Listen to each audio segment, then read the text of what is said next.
How would you like to know exactly who you are? So in order to understand yourself, you have to understand the nature of the soul. There is no, basically, we're not bodies. Bodies are a house. You wouldn't say you are persons living in a house. You don't think, oh, the house is the person.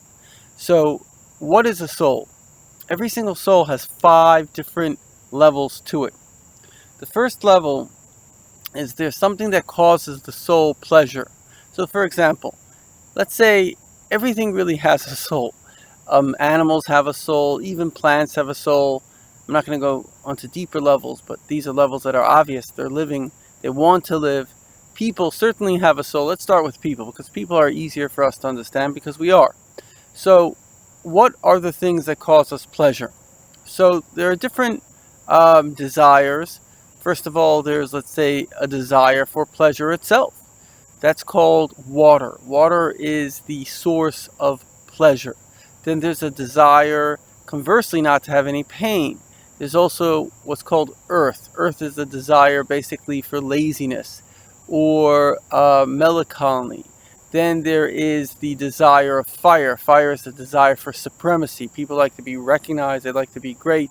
Then there's the desire of air. It's frivolity, just having fun, nothing serious, entertainment. It's air stuff. Then we have deeper desires. We have appreciation of music. We have appreciation of art. We have appreciation of intellectual concepts.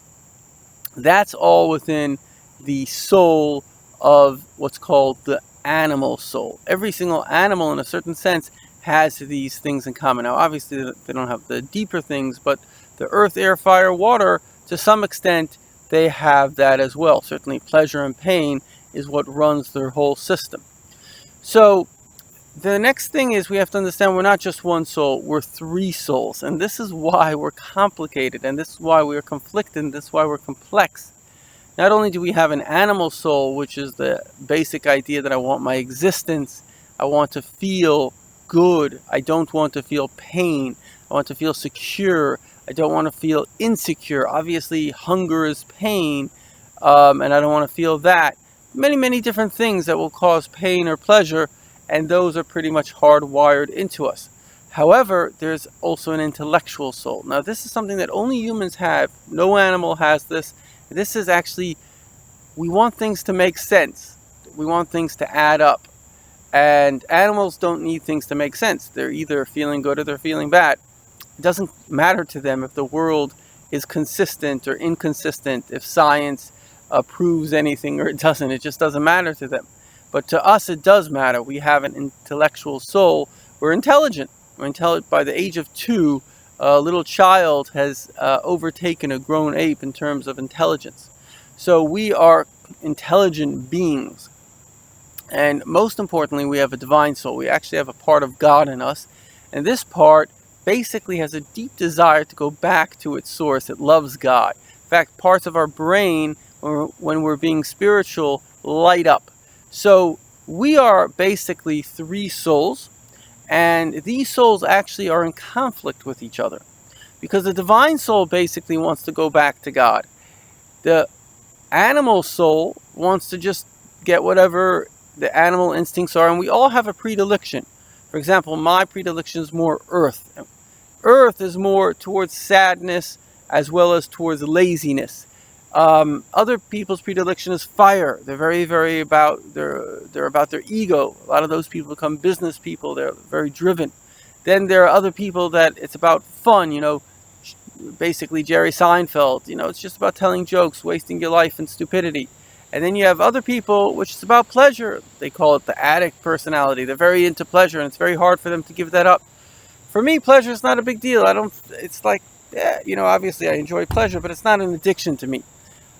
However, laziness is a big thing that I struggle with. I have to work very hard not to be lazy. So everybody really has their own predilection, and you actually have to understand your predilection, because if you don't, then it will take you down. You can only overcome it through. Now, this is the great thing that God gave us. The mind can control the emotions. In an animal, the emotions control the mind. Some of the animals have amazing minds. Bees are smarter than supercomputers when it comes to math. And that's a big statement. However, the fact of the matter is that They are run by their emotions. I want nectar, I want this, I want that. They don't have anything outside of their emotions. And a human being has a conflict between their intelligence that says, hey, this is a good idea. For example, somebody says, I really should be studying something. Well, it's not enjoyable necessarily to study. So therefore, they have a conflict between their desire and their intelligence that tells them what to do. And obviously, the intelligence is right. So a person has to gain control of themselves. Now, how do you gain control of yourself? So it's just like a horse and a rider. How do you gain control of the horse? Well, you have to basically beat the horse. The horse has to learn who's boss. Once the horse understands that you are the boss, and it may sound a bit tough, but that's actually how they train horses. Once the horse understands that you are in charge of it, so then the horse begins to listen to you. And the same thing is with you and you. If you want yourself, your mind, to be in control of you, you have to beat the horse. And one of the ways you beat the horse is you can shout at yourself. And if you shout at yourself, the animal in you sort of, it's like even if you shout at a dog, it becomes humbled. Because why does it want to get its way? Because it's arrogant. It has to need arrogance, like I need to get my way. It's not a rational thing. But if you shout at it, you say, stop it, or whatever like that, it will calm down. And most importantly, once you gain some control, you don't have to shout anymore. You just tell it. Once you have, if you've ever ridden a horse, you just take it by the reins. You go right, you go left, and it will listen to you. So one thing is for sure, you have to tell yourself what to do. There was a saying that, crazy people talk to themselves. No, smart people talk to themselves. If you don't talk to yourself, then you're crazy because you're being run by your emotions. So it's very, very critical that you're telling yourself what to do. And finally, you have to appreciate that life is not just about what makes sense, because sometimes even the mind is just telling you what to do for the body. It's a spiritual journey. It's a journey of transforming this world. Deep within us is God. And what does God want? God wants to make the world a better place. And we can only feel good about ourselves. We can only feel good if we are doing good.